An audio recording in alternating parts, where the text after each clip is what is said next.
Maro ireo asa fanatsarana foto-drafitr'asa izay ho tony-saina any amin'ny faritry Diana Indy raha ninambara ny filoham-pirenena Atrandy nandritry ny diany sy tany Antsiranana tamin'ity herinandro ity anisy fanambina petraka araka izao tati-baovao manaraka izao.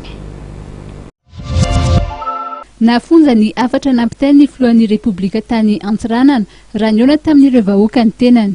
Nanambara izy fa nitondra sy nametraka fanamby maro teto amin'ny faritry Diana, indrindra ny tapin-tanànan'i Diego, tahaka ny fanamboarana foto-drafitr'asa maro toy ny serana tsambo sy serana mpiara-manidina izay miteraka asa ho an'ny tanora sy vehivavy. Rehefa mametraka fanamby ny filoham-pirenena ohatra ny tenany dia tsy maintsy tanterahana izany ary afaka mifampitsara amin'izay ho izy. Ao anatin'ireo asa anisan'ny andalam-panatanterahana amin'izao fotoan'izao eto Antsiranana ny tetikasa PIC 2 na pôle intégré de croissance 2 izay misahana ny fanamboarana lalana amin'irefy 5 kilometatra eto an-tampon-tanàna. Nitokana izany niaraka tamin'ny Prime Ministre sy ireo délégation niaraka taminy ny filohan'ny Repoblika.